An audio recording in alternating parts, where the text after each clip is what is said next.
नमस्कार, मैं श्रवण पांडे।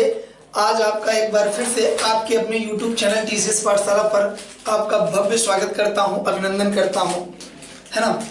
अच्छा, एक बात करते हैं। आज हम लोग पूरे 2880 मिनट और 1,72,800 सेकंड बाद मिल रहे हैं। अगर बात की जाए इतने लंबे अंतराल के बाद हम आप मिल रहे हैं, तो उस पर एक पंक्ति याद आती है अल्ताफ रजा जी की, थोड़ा इंतजार का मजा लीजिए, थोड़ा इंतजार का मजा लीजिए। ये तो बस केवल हास्यास्पद बातें हैं, केवल हंसाने के लिए बात कर रहे हैं। कहने का मतलब मेरा ये है कि हमने जो सीखा उसके बीच में एक लंबा गैप, रविवार रूपी गैप आ गया, एक अंतराल आया, और उस अंतराल का आपके ऊपर बहुत बड़ा इफेक्ट पड़ा होगा, मैं समझ सकता हूँ। प्लीज आज आपका फिर से मैं स्वागत करता हूँ। आ जाइए आपके अपने YouTube चैनल टीसीएस पाठशाला पर हिंदी, सामान्य हिंदी लेकर आया हूँ मैं, श्रवण पांडे। सीखिए, कॉपी पेन लेकर के। हमने वर्णमाला टॉपिक, जो व्याकरण का पहला टॉपिक है, वर्णमाला के अंतर्गत स्वर सीख लिए थे, स्वरों के सारे प्रकार सीख लिए थे, व्यंजन सीख लिया था। व्यंजन में लगभग जो बातें थी उसमें हमने अधिकतर बातों को सीख लिया है। कुछ बातें शेष रह गई हैं, जैसे जिन पर आज हम चर्चा करेंगे। आगत व्यंजन, जिस तरीके से आगत स्वर था अ, जो अंग्रेजी भाषा से लिया गया था, उसी तरीके से कुछ आगत व्यंजन भी हैं, आगत व्यंजन हैं। आज हम सीखेंगे आगत व्यंजन के साथ साथ आपके अघोष, सघोष और अल्प प्राण और महाप्राण व्यंजन। और फिर हम सीखेंगे इसके बाद केवल व्यंजन ही नहीं, अल्प प्राण, महाप्राण, अघोष, सघोष वर्ण सीखेंगे, जिसमें स्वर और व्यंजन दोनों आएंगे। और हम केवल और केवल व्यंजन या स्वर वर्णों का उच्चारण स्थान ही नहीं सीखेंगे। आज हम लगभग सारे वर्णों का उच्चारण स्थान सीखेंगे, जिनमें स्वर और व्यंजन दोनों आएंगे। ठीक है, तो आज हम वर्णमाला टॉपिक को पूरी तरीके से समाप्त करने की तरफ बढ़ रहे हैं, और वर्णमाला टॉपिक समाप्त होते ही हम इन पर आने वाले महत्वपूर्ण प्रश्नों को, हो सकता है कल की क्लास में हो, लेकिन लेकर के आएंगे जो आपकी अन्य परीक्षाओं के लिए, जो आपकी अन्य परीक्षाओं, यानी अन्य परीक्षाओं का मतलब होता है कि वर्णमाला टॉपिक से किन किन परीक्षाओं में, जैसे कि आपकी उत्तर प्रदेश पुलिस, आपकी यूपीएसआई और उत्तर प्रदेश अधीनस्थ सेवा चयन आयोग द्वारा ही पूछी जाने वाली परीक्षाएं नहीं, केवल उसमें आपकी उत्तर प्रदेश लोक सेवा आयोग द्वारा आयोजित कराई जाने वाली परीक्षाओं में भी हिंदी वर्णमाला के टॉपिक से पूछे जाने वाले प्रश्न, जो आज तक आपको कठिन लग रहे थे, वो आपके लिए कैसे आसान हो जाएंगे, आप ये पाएंगे आज की क्लास पूर्ण होने के बाद।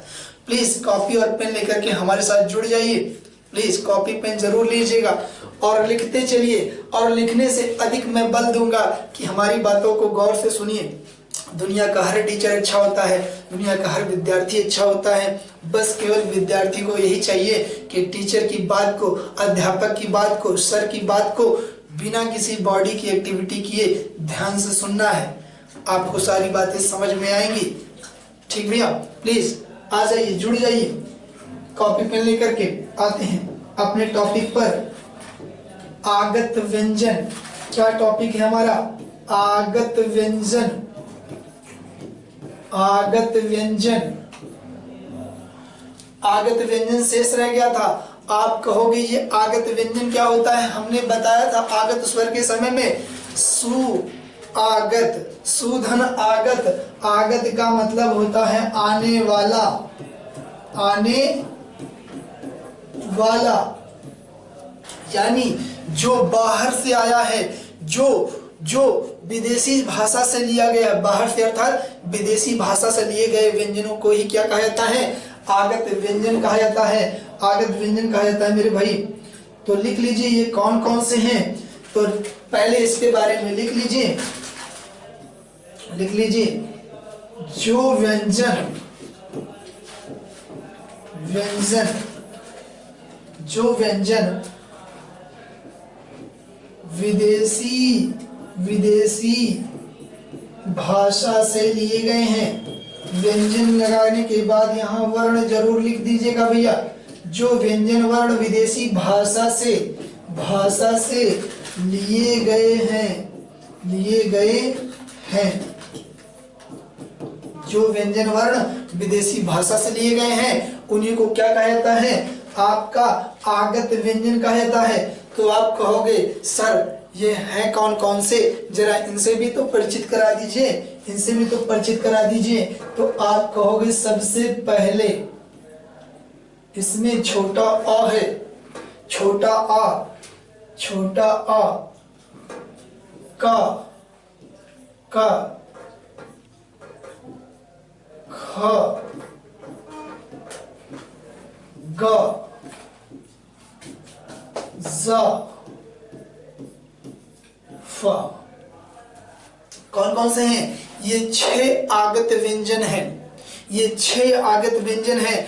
तो अब हमने जब लिखा तो आप कहोगे सर ये लिखा सो लिखा, आ लिखा, का लिखा, ख लिखा, ग लिखा, ज लिखा, फ लिखा, लेकिन इसके नीचे बिंदु क्या लगा है, ये क्या कहलाता है, इसे क्या कहेंगे, इस बिंदु का क्या मतलब है, तो यही तो है भैया आगत व्यंजन की खास बात, आगत व्यंजन की यही तो एक खास बात है। तो लिख लीजिए इनके नीचे पाद बिंदु लगा रहता है, इनके नीचे पाद बिंदु, पाद माने भैया, पाद माने होता है चरण होता है भैया, इनके चरणों के पास और क्या लगा रहता है, बिंदु लगा दिया जाता है, इसी को क्या कहेंगे, पाद बिंदु। और एक उर्दू लफ्ज आता है, उर्दू भाषा का शब्द आता है, उसका नाम है आपका नुक्ता।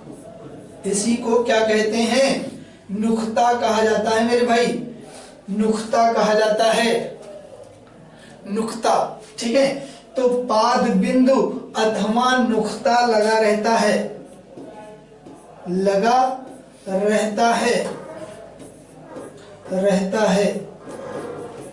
तो अब जरा बताइए, तो आप कहोगे आपके मन में ये बात जरूर आएगी आपके मन में कि क्या सर इस नुक्ता या पाद बिंदु का इनके उच्चारण पर कोई प्रभाव पड़ता है। तो मैं कहूँगा हाँ पड़ता है भैया, पड़ता है, इसका प्रभाव पड़ता है।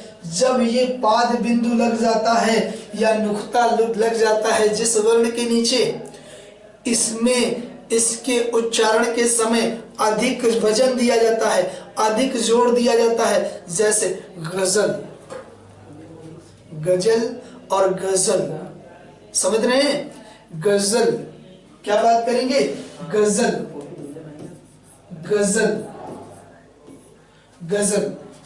ठीक। अगर जैसे बात करा जाए कि गजल शब्द हो गया, इसी तरीके से और भी उर्दू लफ्ज होते हैं जिनमें ये नुक्ता लगा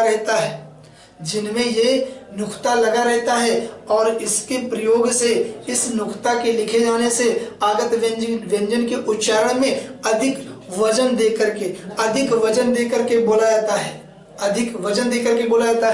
ठीक। अगर अब हम बात करते हैं किसकी, आगत व्यंजन लिया कहां से गया है। आप कहोगे सर ये तो बता दो कि कहां से लिया गया है। तो मेरे भाई कहां से लिया गया है, ये अरबी अथवा फारसी भाषा से लिया गया है, अरबी फारसी भाषा से लिया गया है, अरबी फारसी भाषा से लिया गया है, इसे अरबी फारसी भाषा से लिया गया है, ठीक है। इतनी बातें नोट कर लीजिए, इतनी बातें कंठस्थ कर लीजिए आगत व्यंजन के बारे में। पहली बात ये इसका मतलब क्या होता है, आने वाला, और दूसरी बात जो व्यंजन वर्ण विदेशी भाषा से लिए गए हैं, दूसरी बात, तीसरी बात इनके नीचे क्या लगा रहता है मेरे भाई, इनके नीचे पाद बिंदु अथवा नुक्ता लगा रहता है। दूसरी बात, अगर अगली बात करते हैं क्या कि इन्हें कहां से लिया गया है, तो अरबी अथवा फारसी भाषा से लिया गया है। ये कौन कौन से हैं, छोटा आ, का, खा, गा, जा, फा। थोड़ा देखिए मैं कैसे बोलो, अ, क, ख, ज, फ, ग, है ना। थोड़ा सा वजन देकर के बोला जा रहा है इनके उच्चारण में। और दूसरी बात, एक बात और, हिंदी वर्णमाला में आगत व्यंजन दो ही बताए जाते हैं। कितने? दो ही बताए जाते हैं मेरे भाई। क्यों? क्योंकि हिंदी भाषा में इनका सर्वाधिक प्रयोग होता है। अगर ये बात नोट कर लिए हो, इसका स्क्रीनशॉट ले लीजिए, इसको लिख लीजिए, राइट डाउन कर लीजिए। हमने पहले ही निवेदन किया था, कॉपी पेन लेकर के जरूर साथ में बैठा करिए, हमारी सारी बातों को ध्यान से सुनते रहिए और हर एक बात को जो नोट करवाई जाए इसको लिखते भी चलिए। हम बाकायदा नोट भी करवाते हैं। अगर आपने लिख लिया हो तो हम थोड़ा सा इरेज करेंगे और एक बात और आगत व्यंजन के बारे में बताएंगे। एक बात और आगत व्यंजन के बारे में बताएंगे। अगर कहें तो इसको मिटा दिया जाए, ठीक है। तो आगत व्यंजन के बारे में एक जानकारी और नोट करिए, एक जानकारी और लिखें मेरे भाई। क्या लिखिएगा? एक जानकारी और है, एक जानकारी और है, लिख लीजिए। आगत व्यंजन, आगत व्यंजन,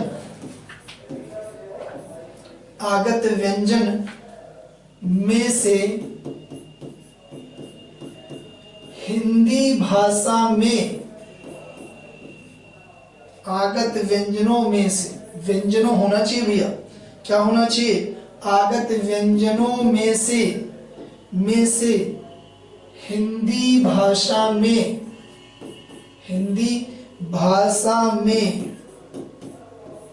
सर्वाधिक प्रयोग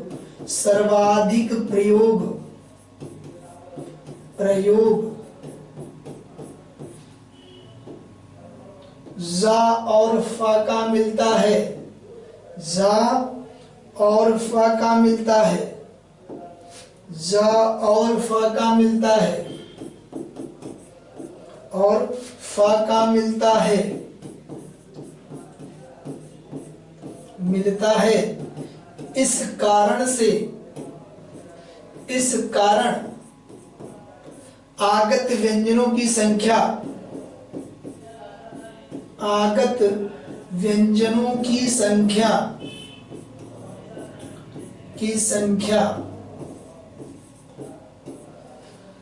दो ही मानी जाती है, दो ही मानी जाती है, दो ही मानी जाती है। तो ये बात आपको समझ में आ गई मेरे भाई? ये बात समझ में आई है कि आगत व्यंजनों में होते कितने हैं तो 6, अ, क, ख, ग, ज, फ। लेकिन आगत व्यंजनों में सबसे अधिक प्रयोग आपको किसमें मिलता है? फ और ज का। और इस कारण से आगत व्यंजनों की संख्या कितनी मानी जाती है? तो मेरे भाई 2 मानी जाती है। इसको जरूर नोट कर लीजिएगा। आपकी परीक्षा में पूछा जाता है कि हिंदी वर्णमाला में आगत व्यंजनों की संख्या कितनी है, तो आप परीक्षा में हमेशा 2 ही करिएगा, केवल 2 ही करिएगा मेरे भाई। आपकी परीक्षा में इंपॉर्टेंट क्वेश्चन बनता है, इससे इंपॉर्टेंट है ये टॉपिक, ठीक। अगर बात करते हैं, आप लोगों ने लिख लिया हो तो इसके बाद अगर हम बात करेंगे तो किसकी करेंगे? वर्णमाला में वर्णों के उच्चारण स्थान की। तो इसको नोट कर लीजिए जिसने नहीं नोट किया है, और स्क्रीनशॉट ले लीजिए प्लीज। तो हम आगे चलें, ठीक, आगे चलते हैं, आगे बात को बढ़ाते हैं। अगर बात करें, अगली हेडिंग लिख लीजिएगा, वर्णमाला में वर्णों का उच्चारण स्थान। वर्णमाला में वर्णों का उच्चारण स्थान, वर्णमाला में वर्णों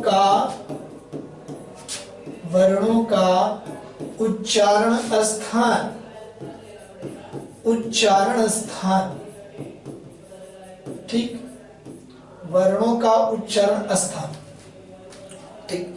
इसके पहले आपको एक स्केच बनाना पड़ेगा मेरे भाई, स्केच तैयार करना पड़ेगा। स्केच बना लीजिए, स्केच बनाइए। कैसे स्केच बनाना है, जैसे हम बना रहे हैं, देखिएगा, फिर बात आपको समझ में आएगी, बहुत अच्छे से आएगी। जरा देखिएगा स्केच कैसे हम तैयार कर रहे हैं, थोड़ा सा कोशिश कर रहे हैं, इसको भी आप लोग ध्यान से देखिएगा क्या कोशिश कर रहे हैं हम। ठीक है, अब बात करते हैं, ये एक मानव है, ये एक मानव है, मानव। ठीक, अगर हम बात करते हैं, ये इसका क्या है भैया, ये कंठ है, कंठ है। यहाँ पर इसका तालु है, यहाँ पर इसका तालु है। ये मूर्धा है, मूर्धा, मूर्धा है, मुर्दा मत लिख दीजिएगा, जिंदा और मुर्दा, मुर्दा है।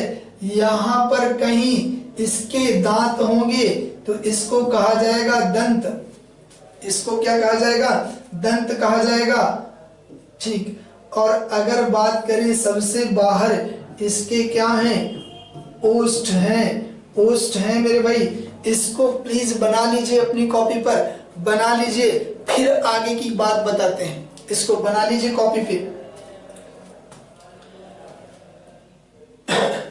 और जिसने ना बनाया हो, जिसने ना बनाया हो स्क्रीनशॉट ले लीजिए, जिसको नहीं बनाना है जल्दी से स्क्रीनशॉट ले लीजिए, फिर इसके बारे में हम कुछ बातें बताते हैं।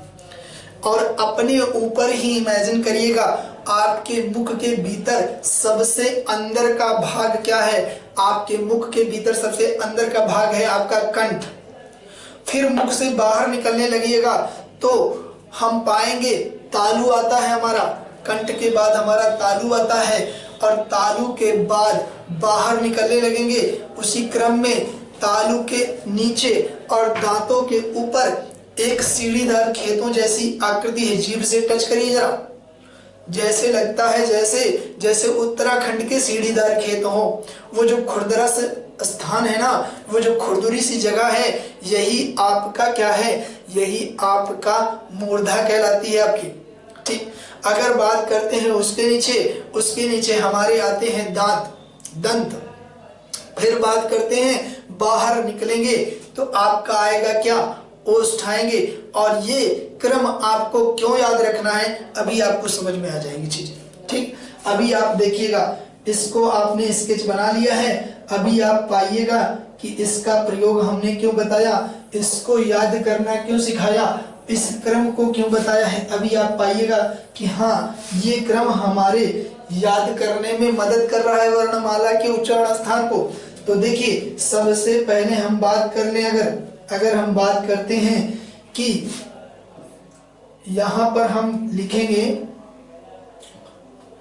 उच्चारण स्थान, उच्चारण स्थान, उच्चारण स्थान, उच्चारण स्थान। यहां लिख लीजिएगा वर्ग, यहां लिख लीजिएगा वर्ग, यहां लिख लीजिएगा क ख ग घ, है ना।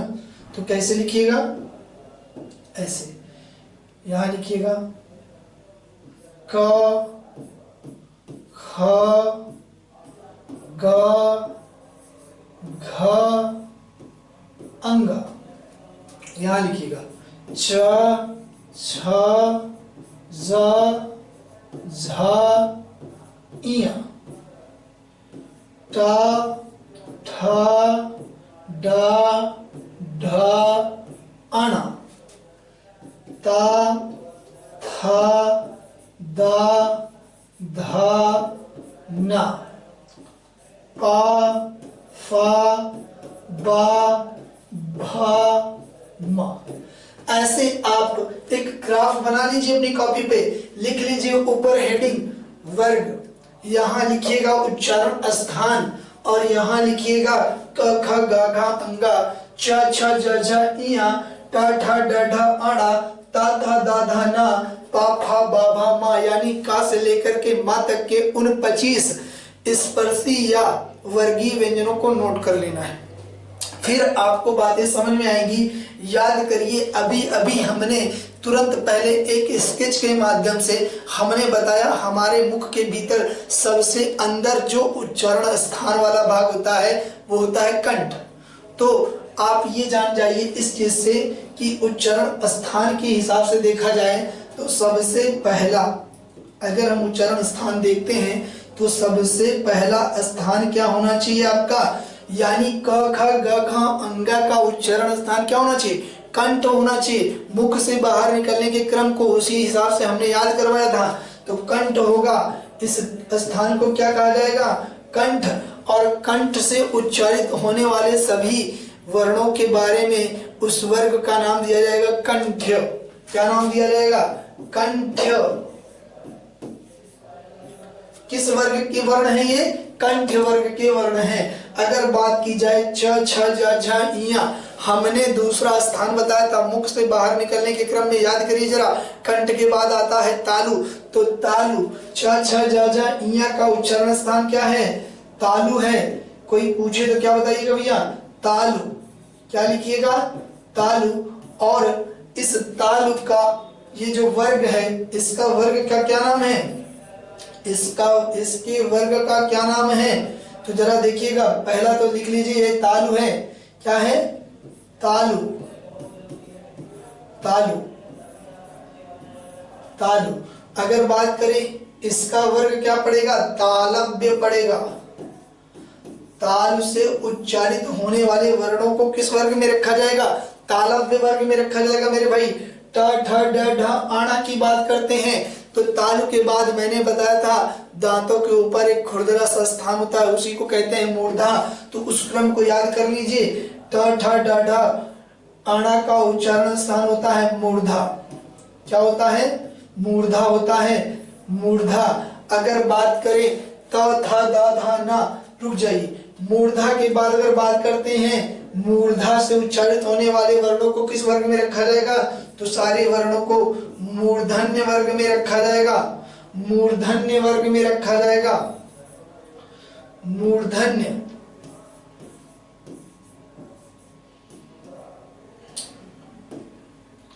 मूर्धन्य वर्ग, मूर्धन्य। ठीक। अगर अब बात करते हैं ता था दा धा ना की, ता था दा धा ना, अगर हम मूर्धा के नीचे आते हैं तो हमें दंत मिलता है, मुख के भीतर दंत मिलता है। तो दंत यानी ता वर्ग का उच्चारण स्थान, अगर हम बात करें ता वर्ग का उच्चारण स्थान क्या होना चाहिए, क्या होना चाहिए, दंत होना चाहिए। और दंत होना चाहिए, और दंत उच्चारण स्थान से उच्चारित होने वाले वर्णों को दंत्य वर्ग में रखा जाता है, दंत्य वर्ग में रखा जाता है मेरे भाई। अगर अब बात करें पा फा बा भा मा की, पा फा बा भा मा की, तो सबसे अंत में उच्चारण स्थान आपका आता है ओष्ठ। मैंने स्केच में बताया था सबसे बाहरी पार्ट क्या है, ओष्ठ, यानी पा फा बा भा मा यानी पा वर्ग। ये है का वर्ग, ये कौन सा वर्ग है, ये का वर्ग है। का वर्ग कहाँ से उच्चारित होता है, कंठ से। चा वर्ग कहाँ से उच्चारित होता है, अगर बात करें चा वर्ग की, अगर बात करें चा वर्ग की तो कहाँ से उच्चारित होता है आपका, तालु से।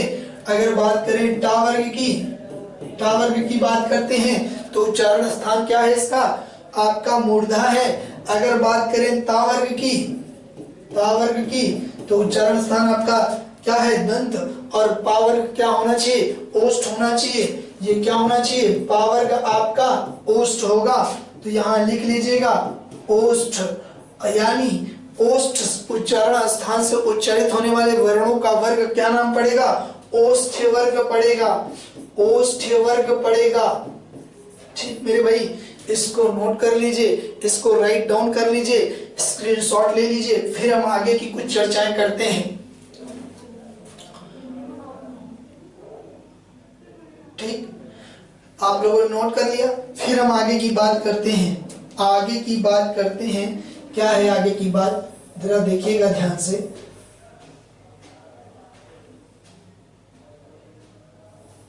ठीक, अगर हम बात करते हैं किसकी, अगर बात करते हैं कि अन्य स्वर वगैरह कहाँ जाएंगे, उनका उच्चारण स्थान निश्चित नहीं है क्या?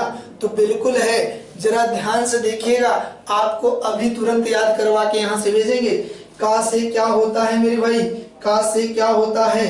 तो कह देना कबूतर होता है। क्या होता है? कबूतर। का से क्या होता है? कबूतर होता है। और कबूतर ने कहाँ चोंच मार दी? कंठ पे मार दी। कहाँ चोंच मारी? कंठ पे चोंच मार दी।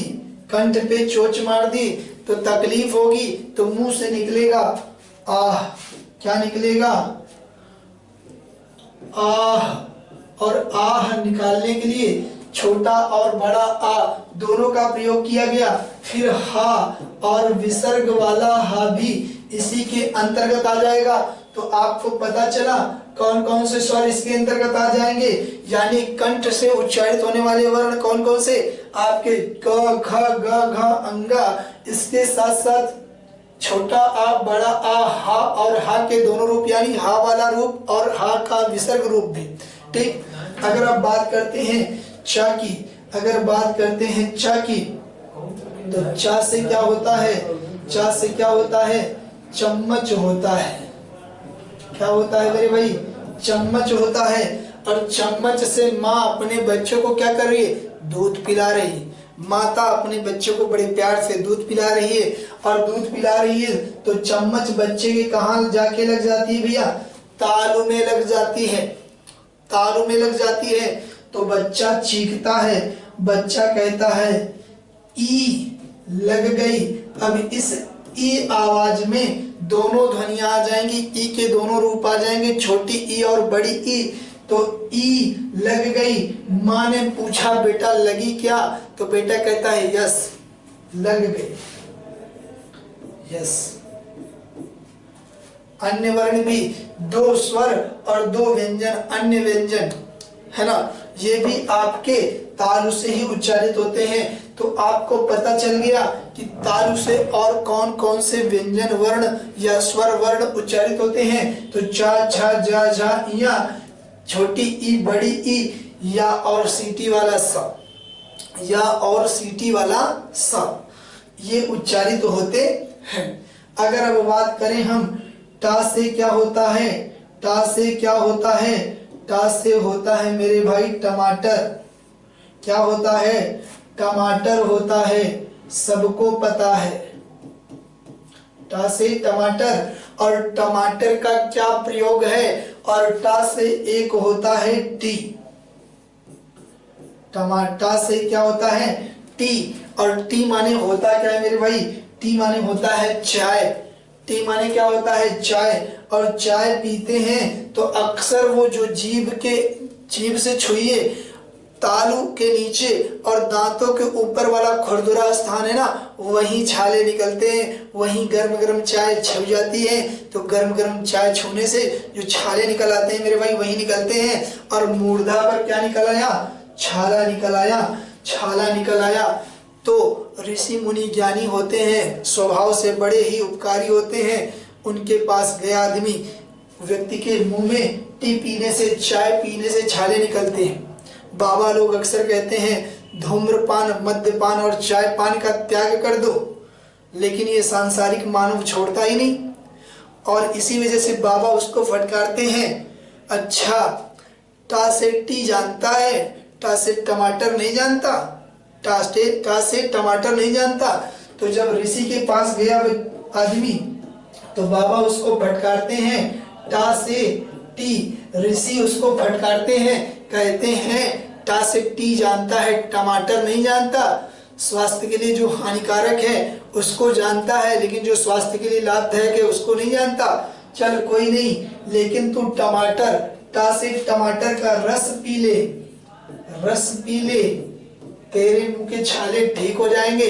तो आपको और पता चला कि मूर्धा से टा ठा डा ढा आड़ा के अतिरिक्त रि से ऋषि स्वर और रा और शा दो व्यंजन और भी उच्चारित होते हैं। इस तरीके से आपको बातें याद हो गई होंगी, याद हो गई होंगी। टा से टी और टा से टमाटर, व्यक्ति ने टी पी यानी चाय पिया, मूर्धे में हो गई, मूर्धा में हो गई छाले, और ऋषि के पास गया, ज्ञानी व्यक्ति के पास गया, तो उसने कहा कि टमाटर का रस पी लो, तुम्हारे मुंह के छाले ठीक हो जाएंगे। अब अगर बात करते हैं मेरे भाई, बात करते हैं ता की, और ता की बात करेंगे तो ता से होता है तलवार, ता से तलवार। लेकिन हमने ता से तख्ती भी सीखी है।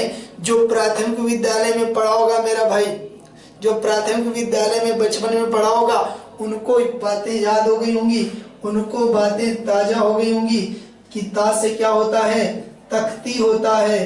ता से तख्ती होता है, जिस पर लिखा जाता था पहले लकड़ी की कलम से और स्याही से लिखा जाता था, है ना।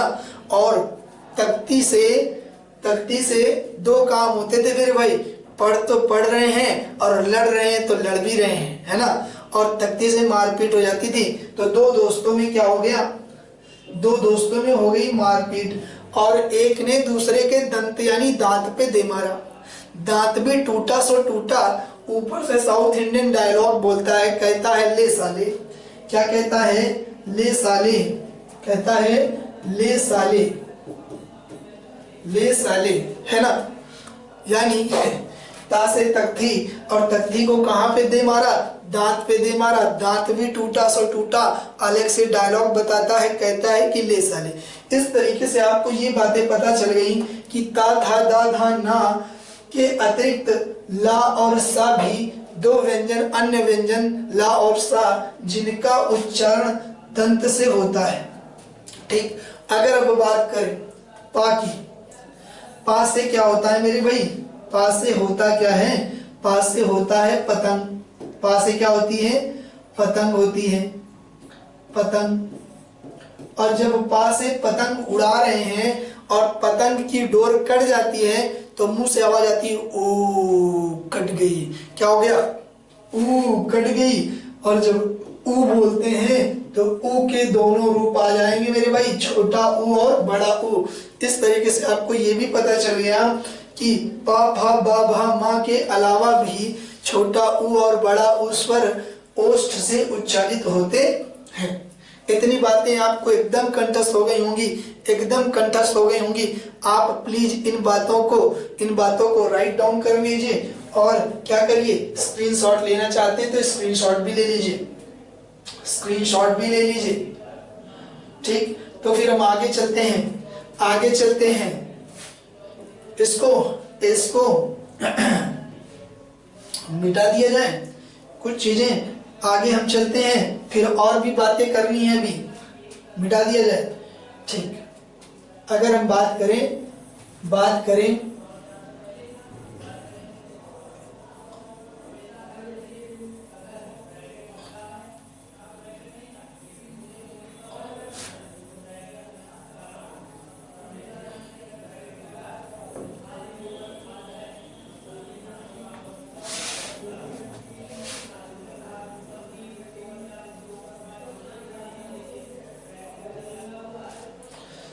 अगर बात करते हैं कि ये जो आपका मूर्धा है, क्या है, मूर्धा, मूर्धा, मूर्धा। ठीक, और फिर बात करेंगे तालु, रुक जाइए, एक तरफ से चलते हैं, पहले तालु फिर मूर्धा। तालु, मूर्धा और दंत या दंत। एक सीटी वाला सा, एक सा तो आपका इससे उच्चारित होता है, इसके बाद ये वाला आता है, फिर ये वाला। तो यानी एक चीज और हमारी क्लियर हो जाती है कि इस सा को तालव्य सा, इस सा को मूर्धन्य सा, और इसको दंती सा भी कहा जाता है। क्या कहा जाता है, इस वाले सीटी वाले सा को हम क्या कह सकते हैं, तालव्य सा। षटकोण वाले सा को हम मूर्धन्य सा, और इस सा को दांत से जो उच्चारित होता है इसको दंती सा भी कहा जाता है। ये बातें आपको क्लियर हो गई। अब आगे की बात करते हैं, कुछ बातें और। अगर हम बात करें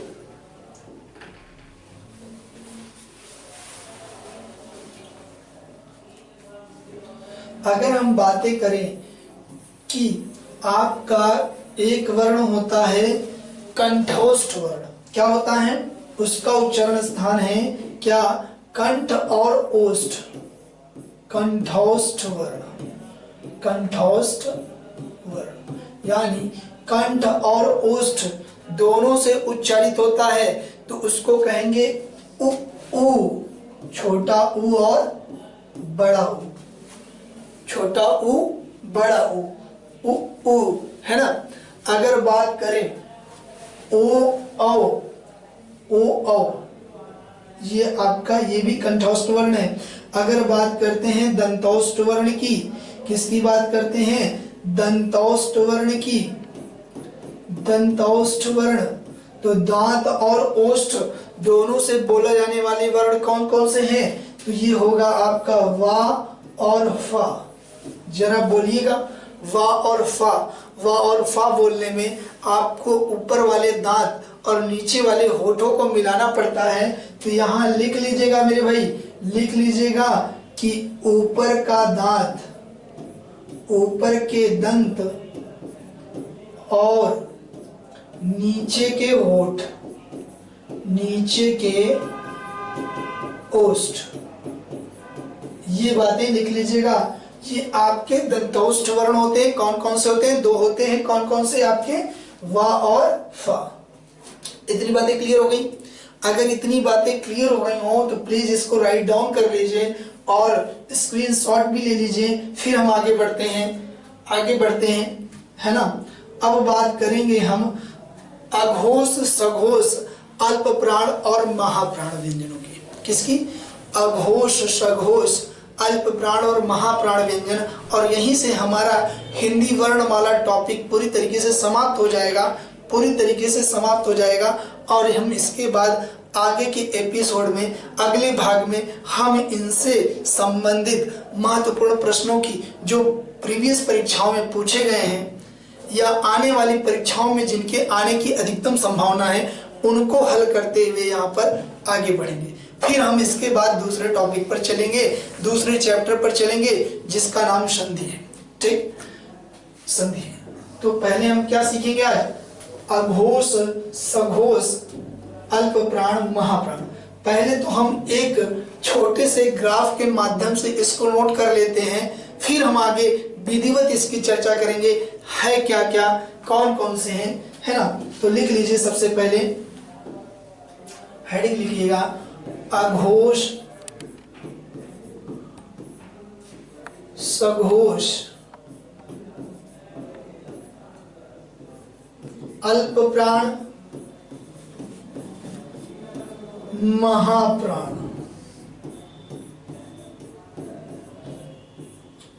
अल्प प्राण, महाप्राण। तो हम क्या करते हैं, सबसे पहले इनको संख्या के आधार पर एक ट्रिकी मेथड से याद कर लेते हैं। सबसे पहले इसकी संख्या को ही पकड़ेंगे, संख्या को पकड़ते हैं। संख्याएं कैसे पकड़ेंगे जरा देखिएगा। यहाँ लिखते हैं भैया, ये कितने होते हैं? ये 13 होते हैं। ठीक, इससे एक 1 प्लस कर देना मेरे भाई, तो ये बन जाएगा ये महाप्राण। इसकी संख्या कितनी? 14। ऊपर से नीचे आया एक बार तो प्लस हुआ, अब एक बार ऊपर से नीचे आएगा तो माइनस हो जाएगा। जरा देखिएगा, 13 का उल्टा क्या होता है मेरे भाई? 31। लिख सकते हैं कि नहीं लिख सकते हैं? अब हम 31 से नीचे आएंगे जब, तो -1 कर देना, तो कितना हो जाएगा? 23। और यही याद करने का इसका कॉन्सेप्ट है। इसको याद करने का सबसे बेस्ट कॉन्सेप्ट यही है मेरे भाई, यही है मेरा तरीका। इसको याद कर लीजिएगा, आपको याद हो जाएगा कि अघोष कितने? 13, तो महाप्राण कितने? 14, और अघोष का उल्टा होता है सघोष, है ना। अघोष का उल्टा क्या होता है? सघोष। फिर अगर बात करते हैं तो ये कितने? 31।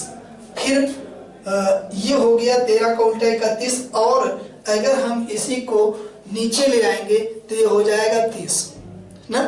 अब हम बात करते हैं विधिवत, इसके बारे में भी हम चर्चा करेंगे, आप घबराने की जरूरत नहीं है, ठीक है। इसको ढंग से लिख दिया जाए, अल्प प्राण, ठीक। अब हम देखते हैं इसमें है कौन कौन से वर्ण भैया, कौन कौन सी चीजें सम्मिलित की गई हैं, कौन कौन सी चीजें शामिल करी गई हैं। तो अघोष में हम जरा बताइएगा, इनकी संख्या अगर 13 है तो क्या स्वर को रखा जा सकता है? क्या स्वर को रखा जा सकता है? नहीं। इनके साथ अगर स्वर ले लिया जाएगा तो स्वरों के, तो इसके आगे देखते हैं क्या क्या इसके अंतर्गत आता है। अघोष के अंतर्गत आता है, बात करते हैं 1 2। 1 2 आप कहोगे ये 1 और 2 क्या है? 1 और 2 क्या है? ये 1 और 2 कुछ भी नहीं है, कुछ विशेष नहीं है, वही आपका वर्गीय व्यंजन, वही आपका स्पर्शी व्यंजन का से लेकर के माँ तक। जब हम क ख ग घ अंगा लिखते हैं, च छ ज झ इया लिखते हैं, ट ठ ड ढ अणा लिखते हैं, त थ द ध न लिखते हैं, प फ ब भ म लिखते हैं, तो उसमें 5 वर्ग बन जाते हैं। जरा एक बार जल्दी जल्दी देख लीजिएगा हम क्या बताना चाहते हैं, जरा देखिएगा। क ख ग घ अंगा, च छ ज झ इया, ट ठ ड ढ ड ढ अणा, त थ द ध न, प फ ब भ म।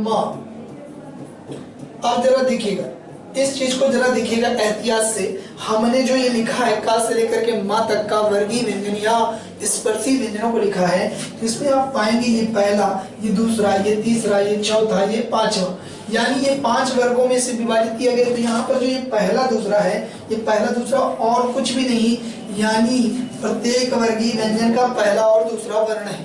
इसमें घबराने जैसी कोई बात आपको होनी नहीं चाहिए, ये बातें आपको समझ में आ रही है पहला दूसरा क्या है। अगर हम इसके बाद ये बातें आपको पता चल गई, ये अगर यहाँ से यहाँ तक की बात करेगा तो ये तीसरा चौथा पांचवा वर्ण की बात करेगा, यानी कहने का मतलब ये बातें आपको समझ में आ गई होंगी। इसको हम मिटा देते हैं, फिर इसके आगे बात समझाते हैं। आपको अब समझ में आ गया होगा, अगर हम पहला दूसरा लिखते हैं तो इसका मतलब कि प्रत्येक वर्गीय व्यंजन का पहला और दूसरा वर्ण। अगर हम तीसरा चौथा पांचवा लिखते हैं तो आपको ये बात समझ में आ गई होगी कि प्रत्येक वर्गीय व्यंजन का तीसरा चौथा और पांचवा वर्ण। इतनी बात आपको क्लियर हो गई। अगर अब हम बात करें, इसकी संख्या केवल 13 है। अब जो पहला और दूसरा वर्ण आ गया प्रत्येक वर्गीय व्यंजन का, तो हो गए 5 दूना 10। कितने वर्ण हो गए भैया? 10 वर्ण हो गए। तो 13 पहुंचाना है, तो क्या इसमें स्वर आना चाहिए क्या? नहीं, स्वर आ जाएगा तो केवल स्वर तो 11 खुद ही है, और 11 और क्या हो जाएंगे 10, तो 21 हो जाएंगे, तो ज्यादा हो जाएगा, नहीं हो सकता। स्वर नहीं आएंगे, स्वर को नहीं लाएंगे, तो क्या होना चाहिए आपका? क्या होना चाहिए? स ख श, स श श, यानी आपके तीनों सा सीटी वाला सा, यानी तालव्य, मूर्धन्य और दंत, तीनों प्रकार के सा आ जाएंगे। तो संख्या जरा देख लीजिएगा, संख्या जरा देखिएगा, 13 पहुंची कि नहीं पहुंची? 13 पहुंची कि नहीं पहुंची मेरे भाई? अगर अब बात करते हैं सघोष की, तो जब अघोष में पहला और दूसरा वर्गीय व्यंजन चला गया, तो तीसरा चौथा पांचवा बचे हुए तीनों के तीनों कहाँ आने चाहिए? सघोष में। और इनकी संख्या है कितनी? 31। इनकी संख्या कितनी है मित्र? 31 है मेरे भाई। अगर हम बात करें 5 तिया 15, 3 बचे 15, 3 5 15, 15 ये हो गए। स्वर 11 ले लेते हैं। कितने? 11 स्वर ले लेंगे। अब बताइए जोड़ करके 15 और 11 कितने हो गए? 26। आप कहोगे अभी भी पूरे नहीं हुए, अभी भी पूरे नहीं हुए, 5 वर्ण कम पड़ रहे हैं। तो कौन कौन से आएंगे जरा देखिएगा। या, रा, ला, वा, कहोगे ये तो 4 ही हैं। तो एक और है मेरे भाई, काकल्य वर्ण, स्वर यंत्रीय वर्ण, हा भी इसी में आएगा। तो कितने हो गए संख्या जरा देखिएगा। 15, 15, 11, 26, 26, 5, 31। आ गई कि नहीं बात? आ गई नहीं संख्या बराबर? ठीक। अब हम बात करते हैं अल्प प्राण की। अल्प प्राण की, तो अगर हम अघोष से सीधे महाप्राण की बात करें तो आप कहोगे ये कैसा? तो इसको कह सकते हैं इंटू 2, 2 से मल्टीप्लाई कर दिया। तो पहले और दूसरे वर्ग में, वर्गीय व्यंजन के पहले और दूसरे वर्ण में अगर 2 से मल्टीप्लाई करेंगे तो 2 एक कम 2 और 2 दूना 4, तो क्या होना चाहिए 2 और 4, 2 और 4। एक चीज आप पाओगे, जहां वर्गीय व्यंजनों की संख्या 2 और 2 ही है वहां पर स्वर आने नहीं है, तो क्या स्वर यहाँ आना है? नहीं आना। और इसी का क्या हो जाएगा, ये उल्टा होता है, तो स श श नीचे आ जाएगा, लेकिन एक वर्ण और नीचे आएगा आपका ह। बस कितनी संख्या होगी? 5 दूना 10, 10 और 4 14। हमने बताया स्वर इसमें आएंगे जिसमें वर्गीय व्यंजनों की संख्या केवल 2 है, यानी पहला दूसरा या दूसरा चौथा केवल 2 ही वर्गीय व्यंजनों के 2 ही वर्णों को लिया गया है, तो उसमें आपका स्वर आना ही नहीं है। ठीक, अब बात करते हैं बचा हुआ ये, तो इसमें दूसरा और चौथा आ गया, तो अल्प प्राण में क्या होना चाहिए? इसमें पहला, तीसरा, पांचवा तीनों बचे हुए वर्ग आ जाएंगे, तीनों बचे हुए वर्ग आ जाते हैं। और तीनों वर्गों के साथ में क्या आएगा? क्या 15, तो ये हो गया।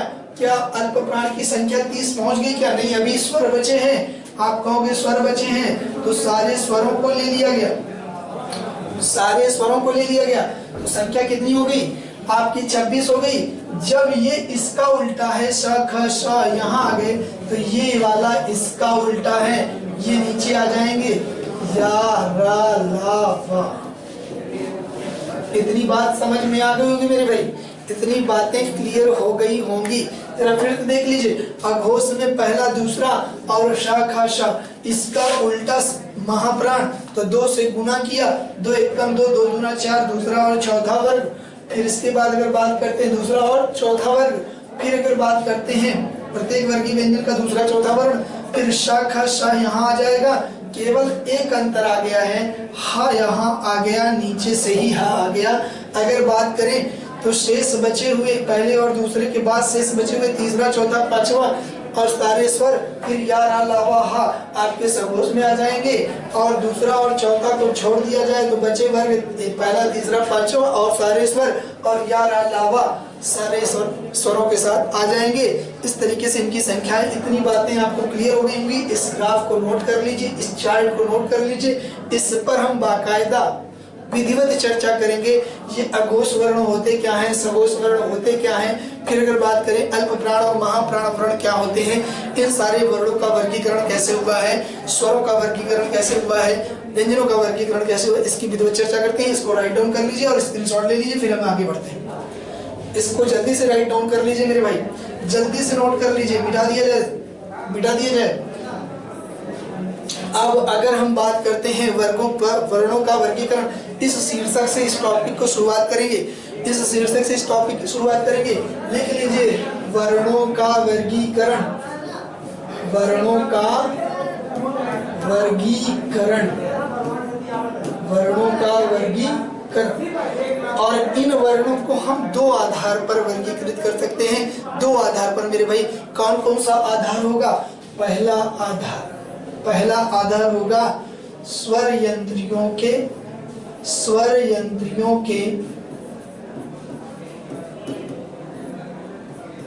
कंपन पर। दूसरा होगा श्वास अथवा मुख से वायु, मुख से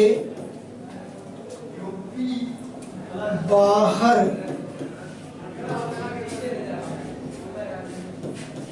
वायु निकलने के आधार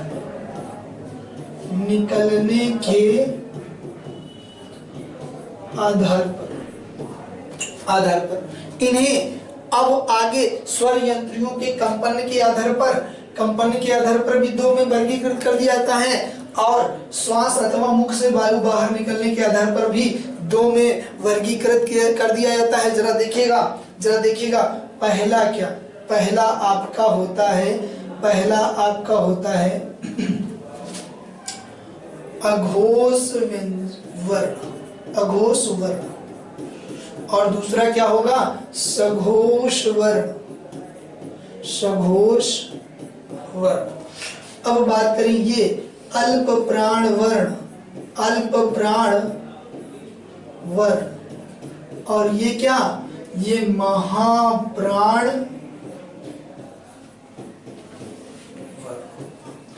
इस ग्राफ को भी मेरे भाई जल्दी से नोट कर लीजिए, जल्दी से राइट डाउन कर लीजिए, फिर हम एक एक टॉपिक की विधिवत चर्चा करते हैं, एक एक टॉपिक की विधिवत चर्चा करते हैं। और जल्दी से नोट कर लीजिए, स्क्रीनशॉट ले लीजिए मेरे भाई, फिर हम आगे बढ़ते हैं, एक एक टॉपिक को देखेंगे, एक एक चीज को देखेंगे, अघोष को देखेंगे, सघोष को देखेंगे, अल्प प्राण को देखेंगे, महाप्राण को देखेंगे, हैं क्या क्या, इनकी परिभाषा क्या है, इनमें आते कौन कौन से हैं, जरा देखते चलिए।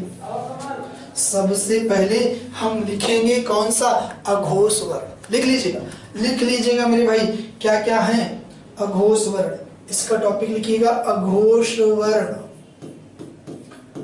अघोष वर्ण ये होता क्या है, आप कहोगे सर ये होता क्या है, तो लिख लीजिए, ऐसे वर्ण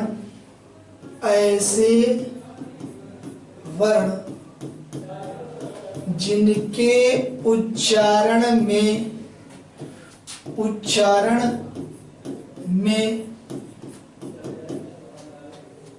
स्वर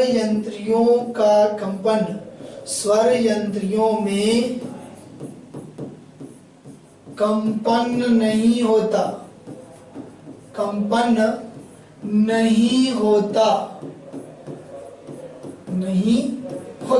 यही क्या है आपका, यही आपका अघोष वर्ण है। अब और आप पूछोगे इसमें आते कौन कौन से वर्ण हैं। दूसरी बात तो लिख लीजिए, प्रत्येक वर्गीय व्यंजन का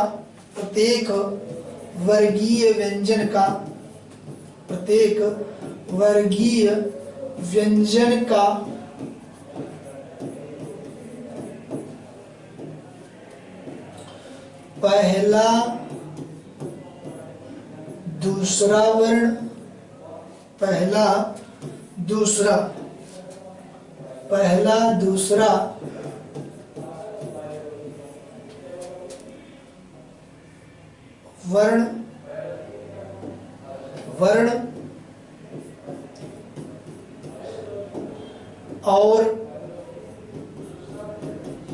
और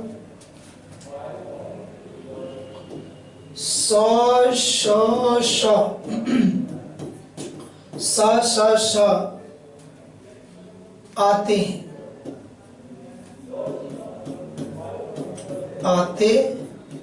हैं।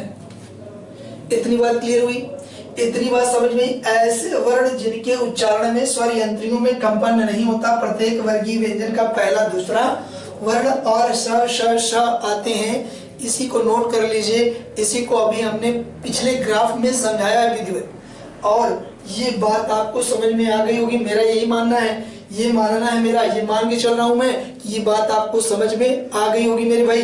ध्यान से एक बार नोट कर लीजिए, राइट डाउन कर लीजिए, फिर हम अगले प्रकार की तरफ बढ़ते हैं। जरा देखिएगा पहला क्या है। अगर हम बात करते हैं अघोष वर्ण की, तो हो गया आपका। अगर हम बात करते हैं यहाँ पर सघोष वर्ण की, तो इसके बारे में परिभाषा बाकायदा नोट कर लीजिए। ऐसे वर्ण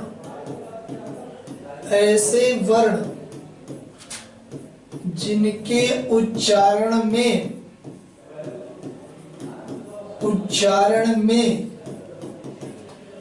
स्वर यंत्रियों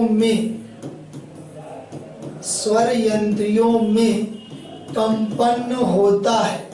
अघोष में क्या था, स्वर यंत्रियों में कंपन नहीं हो रहा था, इसमें सब कंपन होता है, स्वर यंत्रियों में कंपन होता है।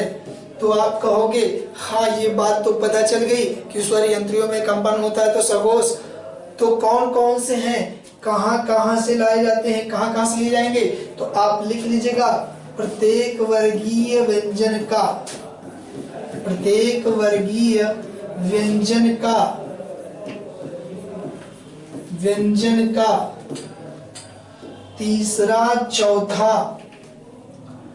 तीसरा भाई। अघोष में तो कौन कौन से थे, पहला और दूसरा था, तो यहाँ पर क्या होगा, बचे हुए शेष कहाँ जाने चाहिए, तीसरा, चौथा और पांचवा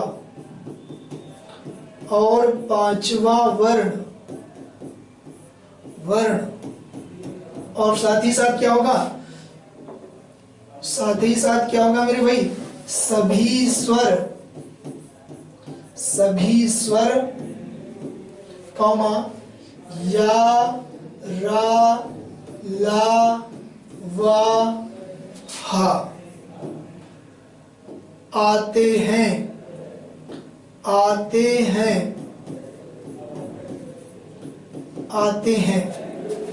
इतनी बातें नोट कर लीजिए जल्दी से। फिर हम इसके बाद आगे चर्चा करते हैं किसकी, अल्प प्राण और महाप्राण की चर्चा करते हैं। अल्प प्राण की और महाप्राण की चर्चा करते हैं। मेरे भाई लगता है समय बहुत ओवर हो रहा है ना। अगले पार्ट में हम आगे की चर्चा कर पाएंगे, जिसमें हम जानेंगे अल्प प्राण और महाप्राण व्यंजन कौन कौन से होते हैं, कौन कौन से अल्प प्राण और महाप्राण वर्ण होते हैं, जिनमें स्वर और व्यंजनों सबकी चर्चा करेंगे।